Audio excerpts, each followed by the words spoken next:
Hey guys, welcome to another episode of Frontier Talk, where we explore the intersection of identity, people, and technology.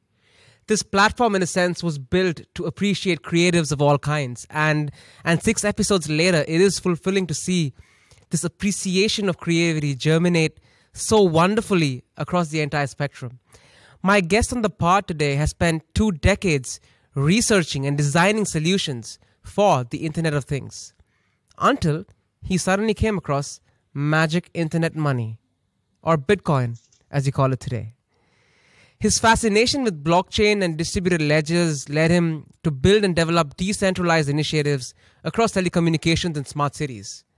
Here to share his take on the increasingly important role of decentralized identity in telco, Dr. Michele Nati, the head of Telco and Infrastructure Development at IOTA Foundation. Michele, I'm thrilled to have you on the pod today. Hey, thank you, Raj. Thank you, everybody. Thank you, the Frontier Talk podcast, for having me. I'm very pleased to be here and to talk to you in this afternoon from my house in London. Thank you. Likewise, Michele. It's an absolute pleasure to have you on the podcast today. Could you start off by telling us a bit about the IOTA Foundation? What is IOTA, and what kind of stuff do you work on as the head of Telco and Infrastructure Development? Yeah, no, thank you. You actually said it right. So I started my journey in the technology domain, almost 2 decades ago. Yeah, as a student, PhD student. I spent quite some time in academia, researching Internet of Things and focusing as well on trust and how people manage their data. And I ended up just 3 years ago working for the IOTA Foundation. IOTA Foundation, it's a not-for-profit organization which is focused on developing decentralized and distributed ledger technologies, which are, let's say, the sister, the bigger sister of blockchain and Bitcoin and Ethereum, with the same properties, but definitely many more benefits that we have seen from this initial uptake of distributed technologies. The foundation works and operates across the world. It's headquartered in Germany, although we are a decentralized organization and we have a lot of people working remotely. All of us work remotely almost everywhere in the world. We have 25 nations, probably more, covered with our employee. So we are quite far distributed as a technology and as a company. Our main objective is to bring the distributed ledger technology that we build to market, to adoption in the industry, and trying to solve real-world problem that cover 3 domains mainly: supply chain and global trade, automotive, and the telecommunication industry, the telco sector where I am in charge of. So basically, we try to see in my domain, the domain I work for, what kind of problems the telecommunication industry has, the traditional telecommunication industry, that one that deal with voice, call, and data platform for their customer, can be solved with internet. With the combination, yes, of Internet of Things and IOTA ledger and distributed ledger, as well as use of the technology and the telco to create a new infrastructure for new connected domains. So communication and connectivity is at the backbone of every new smart domain. Can be a smart manufacturing, can be a smart cities, and the telecommunication operator have to provide an infrastructure which is reliable and trusted. All of this can create opportunity for distributed ledger technologies to play a role. And this is what I'm exploring. I'm trying to understand needs. I'm trying to leverage and build partnership, collaboration, and create projects that prove the value of the technology that we offer, distributed ledger technology, in this specific domain. That's awesome. Sounds really exciting. We hope to explore as many domains as we can of telco moving forward on this podcast. So speaking about telecommunications, how would you describe the status quo of the telco industry since the invention of the telephone about a century ago? I'm curious about the possibilities that you mentioned that are out there for telco providers beyond communication services. Could you perhaps highlight some of these for us?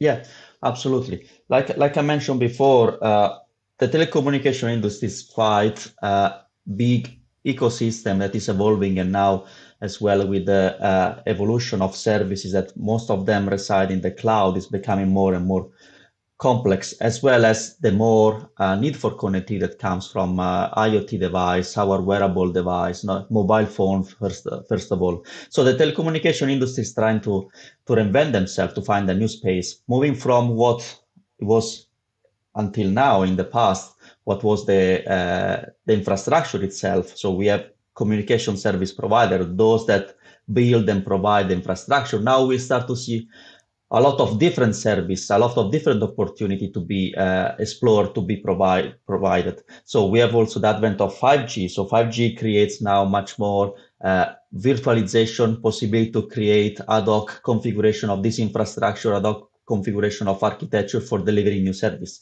And telecommunication industry need to stay up front of this innovation, need to evolve what is their static infrastructure, what was their initial infrastructure that provide the traditional voice service and then data, to provide much more, let's say, flexible infrastructure for deploying, in this case, like I said, smart connected domains. So if you think about smart cities, if you think about smart energies, all of these require connectivities, require device, sensor, IoT device that connect and share data with the cloud, and then eventually trigger some action, some feedback loop. So all of this goes across domain, goes across sector, goes across one telco operator to another telco operator. So we can't imagine that all IoT devices in a smart cities can connect to one network or another. So at the intersection of this, there is the infrastructure management. There is the need of trusting the exchange of information between different infrastructure, to trust the provisioning of service that interconnect two different infrastructure, and to generate this value that the infrastructure as a whole from different providers can generate. So with the telecommunication industry, we explore many domains. I talk about connected smart cities, smart health. We are thinking, working in some project where you can imagine that a doctor sitting in his room can perform an operation let's say in a operation theater, somewhere else on the other side of the world, and he has to control some robot, have to control some machine. All of this goes into communication that starts from where the doctor is, goes around the world from different network to another, and there is the need to provide the service that is expected to perform this operation in all safety without any risk for the patient. So all of these require establishment of agreement that need to be monitored, need to be guaranteed, and need to be audited. So this is where, for instance, distributed ledger can provide a platform where trusted information, immutable information can be stored and can help this industry to progress and create and collaborate together. So these are just a few examples of how telecommunication providers now are expanding their horizon of service that they can provide, and they have to find a platform to work together and collaborate together in a trusted way. Brilliant. I mean, it sounds like a future that I'd like to be a part of.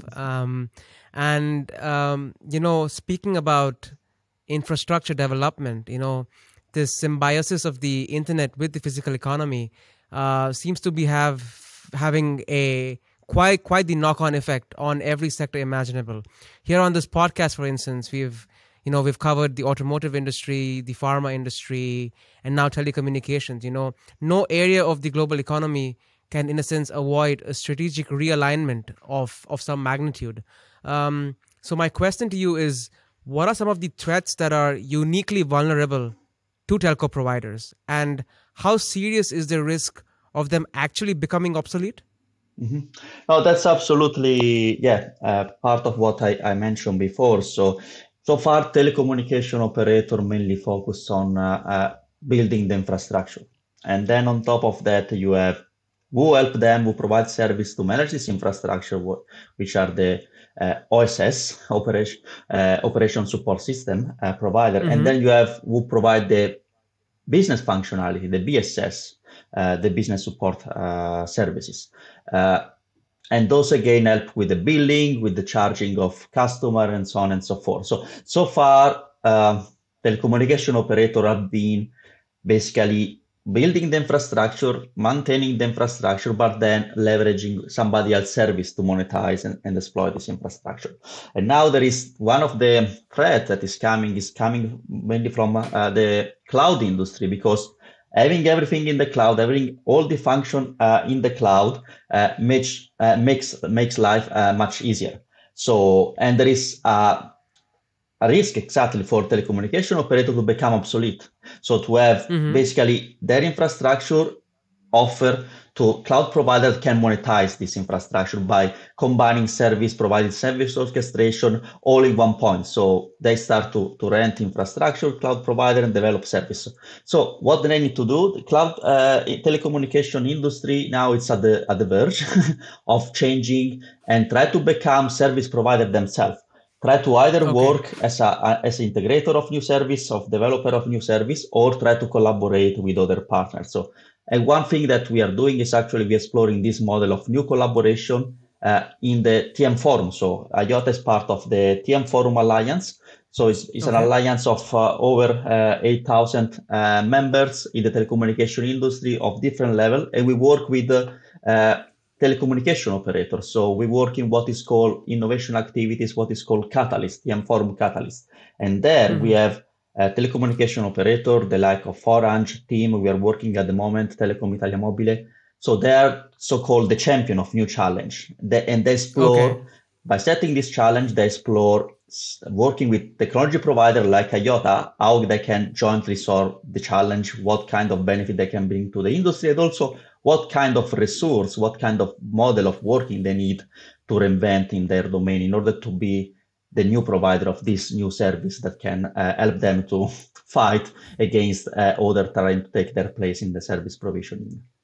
Right. And with all the complexities of the telecom industry, it's easy to forget that without customers, you have nothing in a sense. So how can telcos, in a sense, retain and emphasize focus on the customer journey above all else? Yeah, you're absolutely right.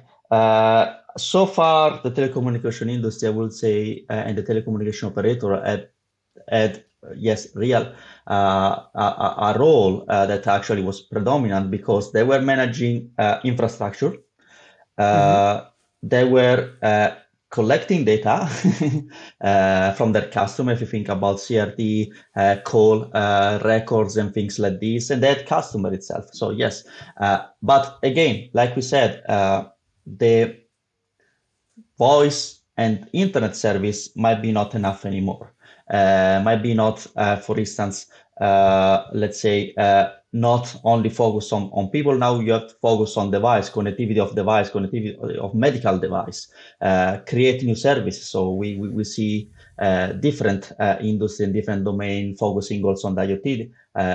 Different provider focusing on the IoT side now. So Vodafone, for instance, is focusing a lot on IoT, on providing connectivity of things in IoT. There is one thing as well that makes the telecommunication industry in a good position to innovate is the element of identity and decentralized identity.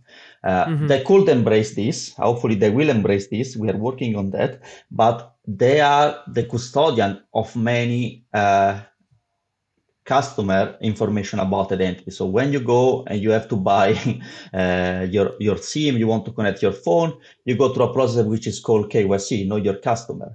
And telecommunication operators are the only few, together with banks probably, that they are able to know exactly that who claim to be is actually who is this person. So when you have to buy your phone, you have to buy your SIM, there is a thorough process that establishes this strong link between you and your device. And this is something that can help them to innovate, retain customer by providing services that are tailored to the person, that are personalized services. This is a very crucial element to create innovation. So ability of knowing a customer and providing service that resolve around the customer habits, it's something that is a very important element, even more important than the service, the geolocalization service that Facebook can provide, because the identity link between you and your device itself is much more strong than your Facebook profile and something that an AI algorithm can infer about your behavior from a profile that is not verified. Right. That serves as the perfect segue to my next question. This intersection of telco and identity is an interesting one. Why? Because it is something that has not been explored to date. Most people often associate telco with communication, via the phone, so to say, and the identity element more or less gets lost in the process. So my question to you is, why is decentralized identity important to the telco industry? Yeah, yeah, it's very important. And like I said before, it can be the way the telco industry is innovating and providing the gateway for many other services that people can benefit. But this identity, the link that establish a telco operator between me and my device, need to go outside of the the telco domain. So this identity can be held inside the specific operator database. So it needs to become a new form of identity. It needs to become a decentralized identity. The entry point, of course, is the operator that assess my identity, my real identity, and can link and can state this. But this information need to be now given back to the user of the device, to the phone, to the user of the phone, for instance, in this case, as a credential, as something that the telco operator sign for the all world of service that exists. It can be used as a passcode for going and leverage different services. So what telco operator have the opportunity to become, they have the opportunity to become identity provider in a decentralized identity world, credential provider that states different attributes about me in the decentralized identity world, but let this identity to go out of their system and to be used to connect to different other systems, all with the trust that is initially established by the trust that the verification process that telco operator do on their customer brings. So telco operator becomes this. They need to see a new business model, of course. We are exploring that. We are exploring the way on which this can be monetized, in which way this effort initially done to establish the link between the customer and their identity, now exposing this to the world and giving actually control to the customer in a decentralized way to be used outside of the telco domain, for instance, to, I don't know, log in into your smart home product or things like this.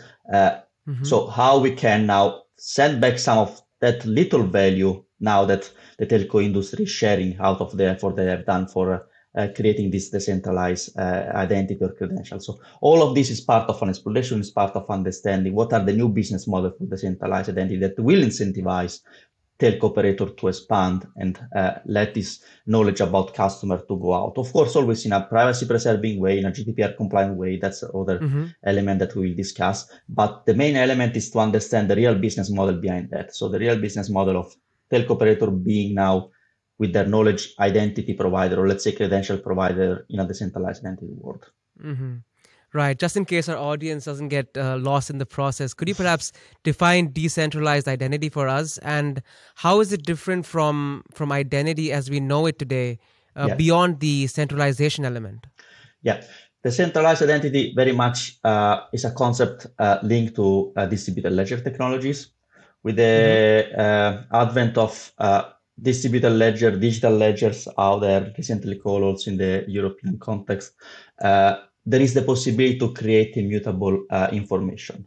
And this information now, in the context of decentralized identity, this immutable information, it's an identity, it's an ID, let's say, that identify a person or another. So everybody now can claim its own identifier. So this is called self-sovereign identity. So everybody can establish its identifier, a sequence of, let's say, numbers and letters, which is unique, by writing this into a ledger. So when it's into a ledger, it's immutable, it's there. And if there is a copy, it won't be possible, so will be spotted. So you become the owner of your unique identity, digital identity. So usually this digital identity is controlled by a public and private key. So usually there is a random public key that is this identifier, and there is a private key that is held by the owner of this identity.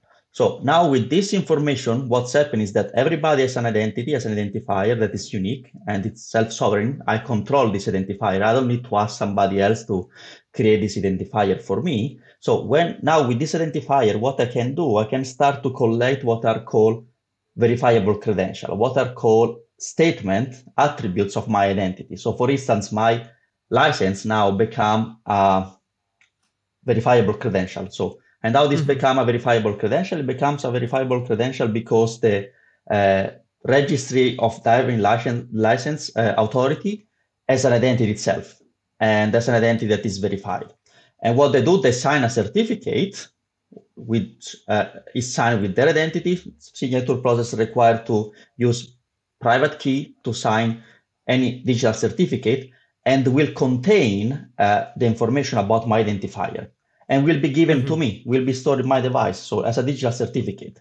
Now, when I go and want to present this identity to, let's say, anybody that have to verify my identity, or if I have a driving license, for instance, an officer that stopped me in the street, I present this digital credential, which is signed. And what they do, they basically read that this digital credential contain my identifier, this random number that I claim it's owned by me, and they will just have to verify that the signature comes from a trusted source. And what they will do, they will go and try to verify the signature, again, using the ledger, checking who is the identity, is the driving license office behind the signature, and they will verify that, and they will trust me. So what this does, this remove the need for intermediary. So this remove the need for presenting the driving license in a paper form, for instance, and the officer to have to go and check with the office that,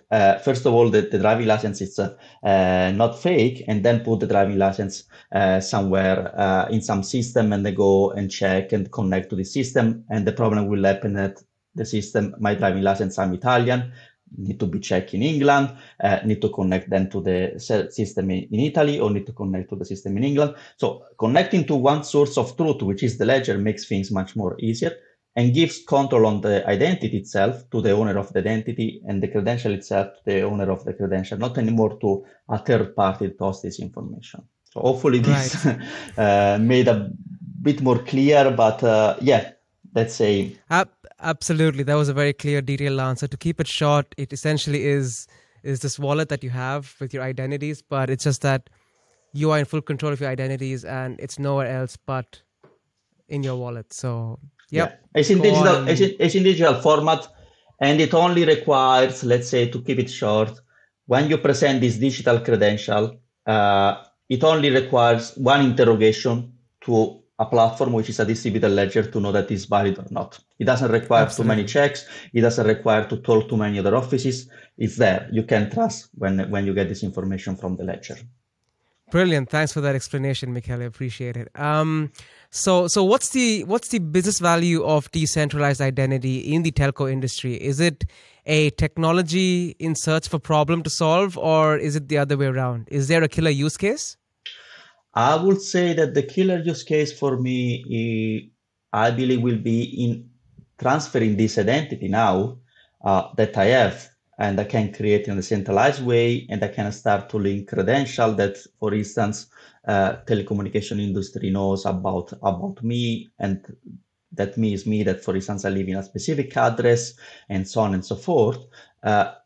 To transfer this to the device that I own, so to my IoT device. So now not only me and my phone will have an identity, but I can create from my phone an identity now that goes to my watch, that goes to my other device, wearable device, and so on and so forth. What this means, so for instance, so if you think about this device being medical device now, so this medical device, if it's used to track my condition, or use it even to track that, for instance, I am receiving some specific treatment, some special treatment, and I am entitled for this special treatment. So there is trust in the device. So there is no more risk that this device is hand over to somebody else that actually has the right condition, and somehow I'm creating some kind of vicious loop in which I benefit of something that I shouldn't benefit. So, and otherwise, device identity is very weak. So whenever you buy a device, a new IoT device or a wearable device,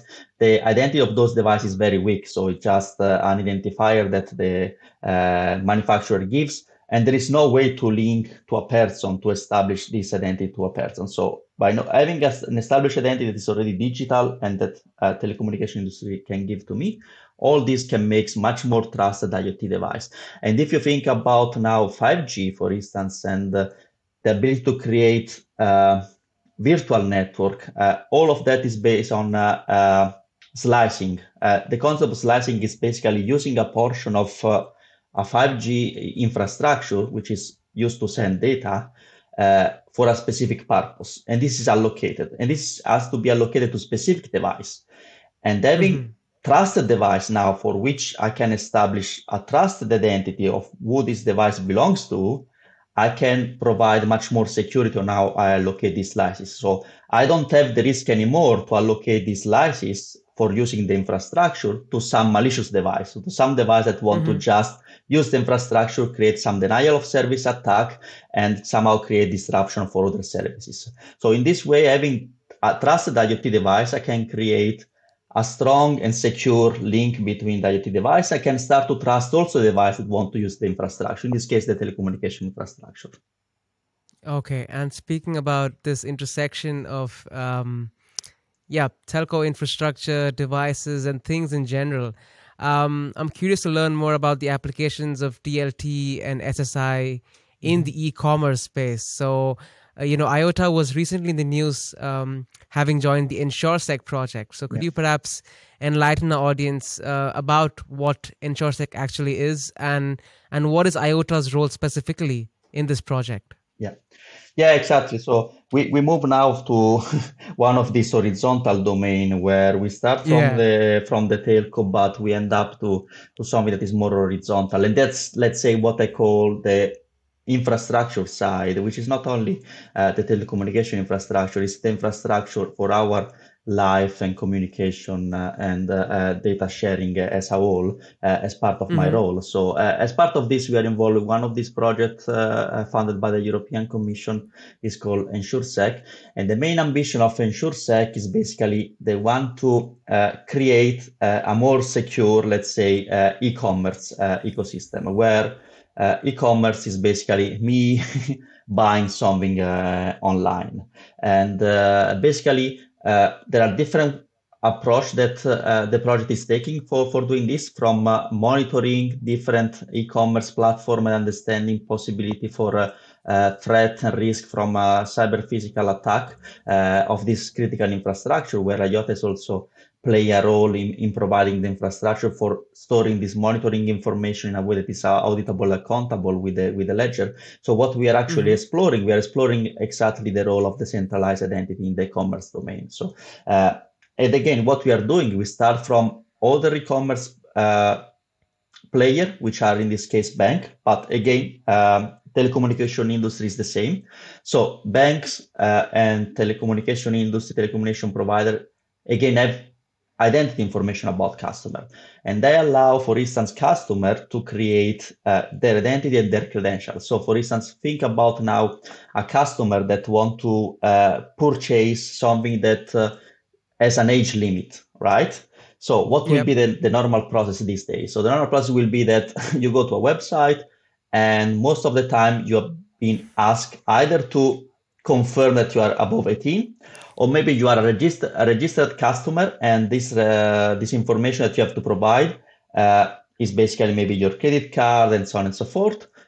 It's probably sensitive information, and the seller will have to verify this and will bring a cost for them. So and will bring also a risk, because some of these sellers are small sellers, and they have to provide systems that are secure, that can store your information, that can handle information in a privacy compliant way, secure way, and so on and so forth. It's a big cost, especially for small sellers. So if you think about now with the pandemic, and many new sellers, small seller, try to also sell to zero carbon impact, being close, they emerge. So they cannot support the burden of having this kind of system. So what role can play decentralized identity, banks, and for instance, telecommunication operator. They can help to create this decentralized identity. So they can help create and give to me in my wallet credential that says I am above 18. Just for the reason because I have, for instance, a bank account with this bank, so they have to do this work already. They have to collect this information about me already, so they know they have already done this job.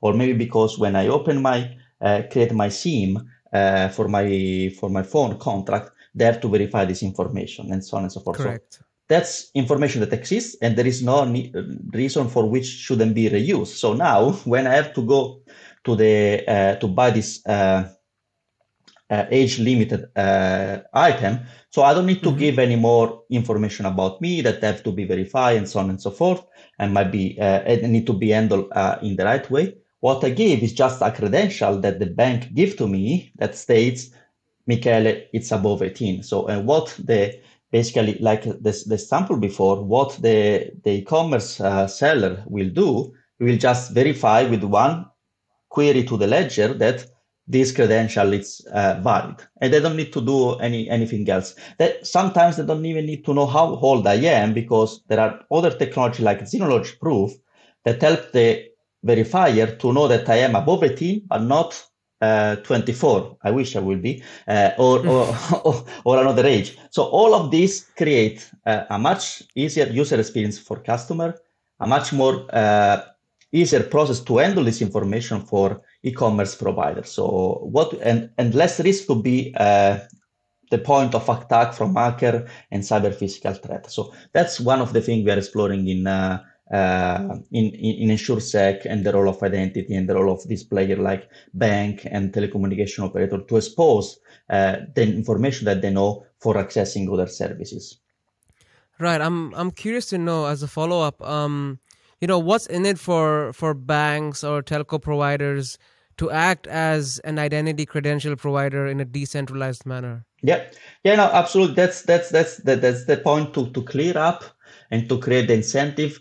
Like I said before, the business model to be understood and explored, but it's also quite immediate because they create this identity, and they can at the same time use the ledger and the traceability that ledger and transparency that ledger offer to monitor or to understand every time the credential that they issue to me has been presented and has been verified. So all of this can create a flow back of information, and eventually we can also use cryptocurrency like IOTA doesn't have any fee for sending back a little value to this provider of identity, this bank. So every time that the credential that a bank has issued to me has been used, the value, a little micro payment can be sent back to the bank that is the originator of this. So, and there is value in doing this, because like I said before, the small e-commerce provider now that can verify and be compliant to the law very easily my age and selling me what I am actually asking, doesn't have anymore the cost of collecting information, going, maintaining the information. So there is a saving already for them. So, and this saving can be transferred as a payment, a little micro payment to the identity provider or credential provider, let's say the bank. And the bank itself has afforded a cost at the beginning to all this, but that cost is usually a one-off. And now slowly it starts to pay back for every time that is used, which is much more, let's say, bigger opportunity than using only for the purpose of the bank. So initially this information and this cost is sustained by the bank only for give me a bank account. And this is a one-off cost. This is a one-off cost for one purpose and stays there forever. If now that one-off cost you can somehow monetize over time for many other purposes, then there is an incentive as well for exploring this opportunity. So, and this is few of the model that decentralized technology, identities together with ledger and cryptocurrency or token. Let's not talk about necessarily currency at our own exchange market, but token and tokenization of new form of payment and tracing of payment can bring value now to this industry in both ways. Brilliant. And speaking about distributed ledgers, you recently carried out a survey amongst e-commerce experts asking about the role of DLT, Yeah. distributed ledgers, in the space. Could you perhaps shed some light on the results of the study? Yeah, it was true. So what we are doing is seen already by the experts, by the community to add value. But in general, yes, the community also acknowledge and recognize that cryptocurrency and token can be used to pay for services in a way that also creates some kind of first of all, much more agile way to pay. So instead of invoicing and paying, you can pay pretty much in real time. When you offer a service and consume the service, pay in real time. You can have some kind of traceability around payments that can establish also good and bad behavior of who actually provides services and get paid and pay, and who does Absolutely. not do that, and can help the overall industry. But they also recognize that, for instance, this might face barrier in terms of regulation, and especially some of the cryptocurrency that suffer for a big fluctuation in the volatility in their price. So things might be not 100% mature, but again, there is possibility to innovate, possibility to remove some of the friction that already currently exists. The other aspect is about, again, identity and product identity, especially try to identify different goods and avoid counterfeiting. For instance, again, using decentralized identity, this is an important aspect. And we are also exploring, and this was also one of the feedback from the community. We're also exploring the use of decentralized identity for tracking delivery of goods, and for instance, tracking when a good has an identity correct to the right recipient and correct in terms of time delivery. So the ledger gives much more powerful ability in case of delivery and not processing time like you are expected. So in case of refund and so on and so forth. So this was very interesting feedback that we receive on where distributed ledger can play a role in the commerce domain. Brilliant. So DLTs definitely have strong applications, particularly in the supply chain side of things. So there's a lot of talk about NFTs, non-fungible tokens, these days. So I have to ask you this question: is there a role for NFTs in the decentralized e-commerce story? I would say yes, and somebody also mentioned this. Somebody mentioned this, I think, in the ticket industry. They say yes, in the commerce ticket industry, can become non-fungible token. So it's an easier way to distribute tickets for events and to avoid all the middlemen that are in between this chain and all the fees and the other aspect and the other things. Personally, I think that NFTs stands for non-fungible token. Yeah, many will know. And creating not fungibility, it's very difficult, especially when you want to create non-fungibility with respect to, let's say, something that it's physical and transferred to the digital world. So, and in my opinion, I think the non-fungible token and the connection with art industry and selling of art, all this, it's very promising, and I think it's a very interesting market and interesting domain. And I think we've seen this already emerging in many different ways, mainly with digital art, let's say, that is natively unique and then should be an NFT. I see this also now taking place when we have the right technology to digitize and to establish the link between physical and virtual, also to the real art, to digitize real art, and then to make it a non-fungible token. And this makes much easier to exchange, to trade, and to somehow speculate also on real art, but also remove the problem of storing very expensive piece of art, so you can store in your wallet rather than in your house. So it's a very promising domain for me. So that kind of domain. with NFT. So more other domain might be a bit too stretch, but I think yes, NFT and art are very interesting, and I'm looking forward to see more happening in that domain. Likewise, me too. So we spoke broadly about different business applications, business models potentially made possible by decentralized identity in e-commerce. But the question remains, why now? Why now? Yeah, I would say now, first of all, we have the technologies. We have Okay. distributed ledger technologies that, of course, we had already in the past, but some of them were not designed, in my opinion, for Hmm. this. Not necessarily designed, in my opinion, for this. Identity, we can imagine now that identities, people, we are 7 billion now. Not all of us is digital, so probably we'll take, let's say, half of this. We have IoT device that were estimation for 20 billion, 30 billion. I don't know how many we have now.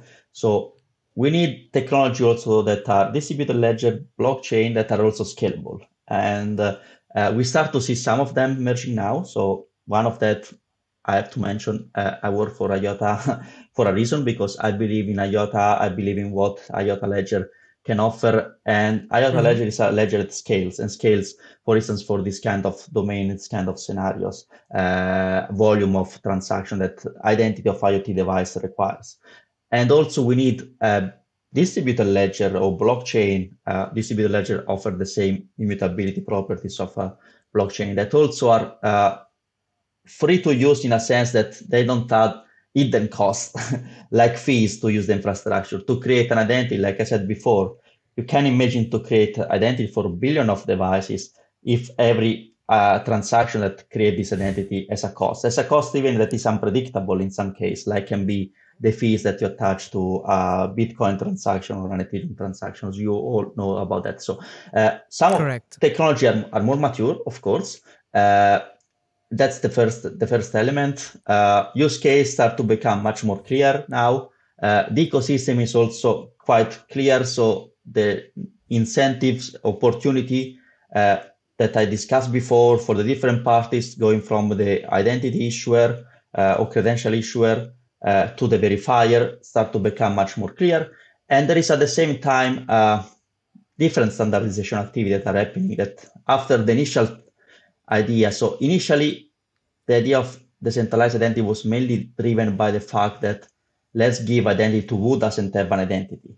Hmm. There is no other way, there is no government there, so perhaps we have to find a different way. So, but now there is also the idea that decentralized identity can also be a bit more efficient than other identities, because we are not replicating information all over the place just for the sake of creating my registration to one domain, to one service, then to another service, and so on and so forth. So there is the Hmm. understanding also that this reduces security risk, privacy risk. So there are start to emerge this probably GDPR, if you doing the right way, also help with that respect, to start to think to new model to manage identity instead of always collecting data and information. There is the principle of data minimization, so you can easily minimize data if you let somebody else create an identity and you leverage this identity.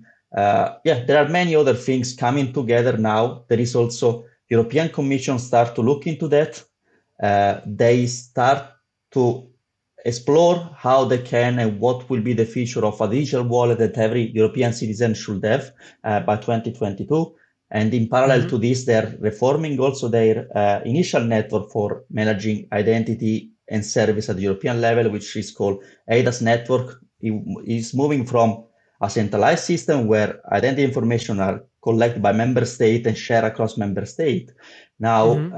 to a decentralized network where information about identity might be collected by one member state, this is the state where I live, but then can be Hmm. verified by another just with an infrastructure is provided by distributed ledger, decentralized identity.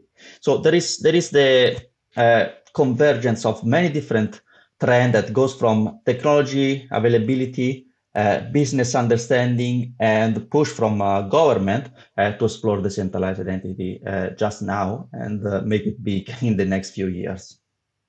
Amazing stuff, Michele. One thing's for sure is that we can all look forward to a very optimistic future of decentralized identity moving forward. Finally, I'm curious to know, what is the area of innovation that Michele Nati is spending most of his time on at the moment? Yeah, I would say that at the moment, I should be the telecommunication industry, and I'm doing that. But there are few other projects I'm involved, but all of them have this trend of try to see the impact of decentralized identity and what decentralized identity can do from a person down to an organization, down to a device that an organization own and manage. So this is where the let's say the innovation also that close a bit of the circle that I have in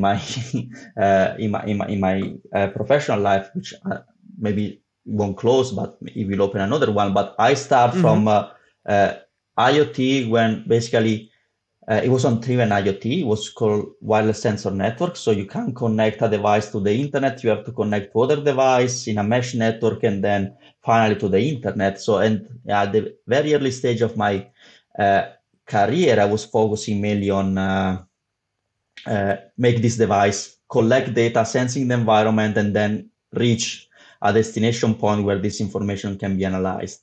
Then I focus on analyzing this information and try to extract knowledge. And then I start to see that this information has some kind of personal data most of the time that need to be protected and secure. And then I start to move and look into distributed ledger as a way to protect that. So, and to give people control on their data. So I was part of the My Data movement from the very early 2015. And now the best expression of personal data and control of data is control of my identity. It's control of identity, creating my identity, creating credential, and use them, and use for my device, use for the services.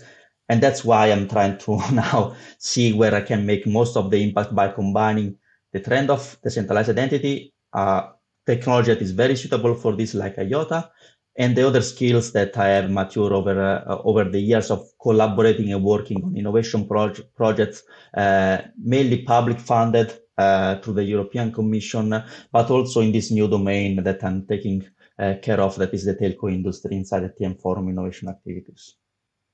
Amazing stuff, Michele. This show is called Frontier Talk for a reason, and that's because we have frontiers like you, explorers like you, on this podcast.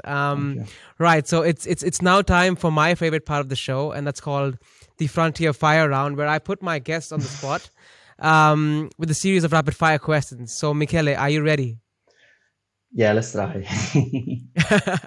Okay, let's go. Describe yourself in 3 words. Well, stubborn. I can see that. Yeah. Innovative, and let's say I'm a runner. I don't know if it's 3 words, so it's a bit more, but yeah, that's one of the things that I would like to always mention, because when I start to run, I didn't run before, I think that everything is possible. It's suffering, but in the end it will be possible. I mean, yeah. Absolutely. I mean, you need to be stubborn to like develop habits. So being a runner, you really need to be stubborn to do that. Yeah, it requires a lot of initiative. What's your mantra in life, Michele? Not sure if it's a mantra, but I repeat myself that it can always get better. So that I try to be positive. Somebody will say that can always get worse, but I would say that can always get better. So absolutely, I try to convince myself and work toward that. So yeah. Beautiful words there. What's a book you'd recommend to our audience? I would say, because we talk about blockchain a lot, NFTs, and I would say these days I'm reading Crypto Wars, which is a book from an English author, Erica Sanford, which is actually running a very interesting meetup also here in London.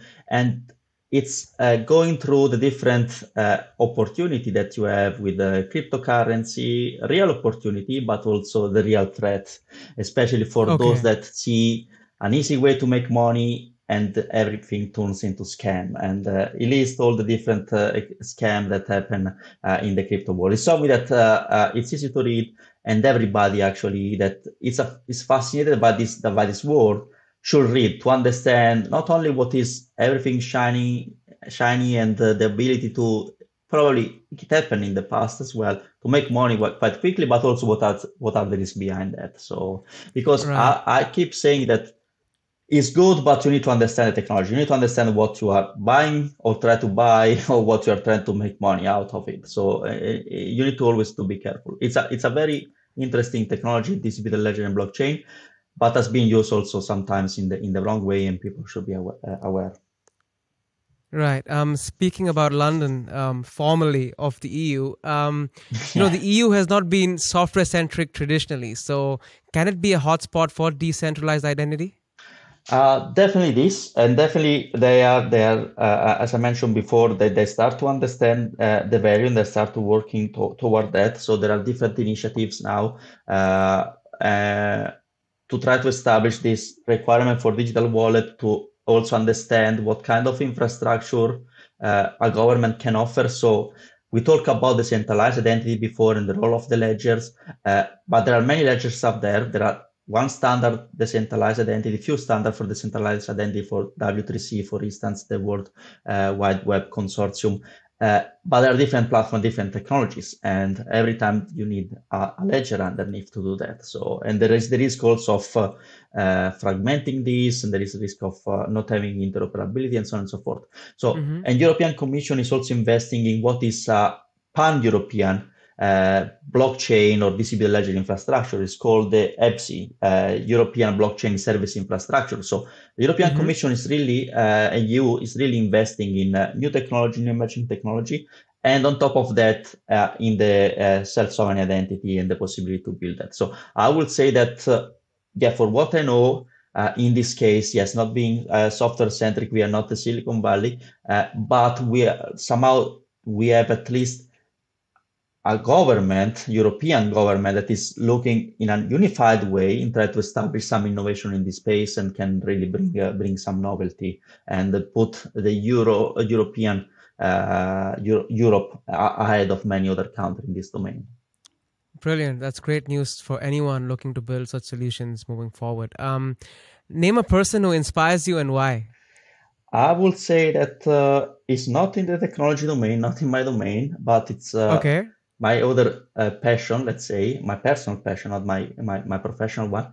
It's Eliud Kipchoge, which is a marathoner. So probably everybody heard about him. He managed to run a sub 2 hour marathon in Vienna last year. And he's a very simple athlete that Okay. lives in Kenya, not living a shiny life in front of the camera, but he gets Mm-hmm. things done, and he believes in what he does, and he believes that there is no limit if you really are pursuing your goal, and especially what I learn and what every about running is all about is consistency.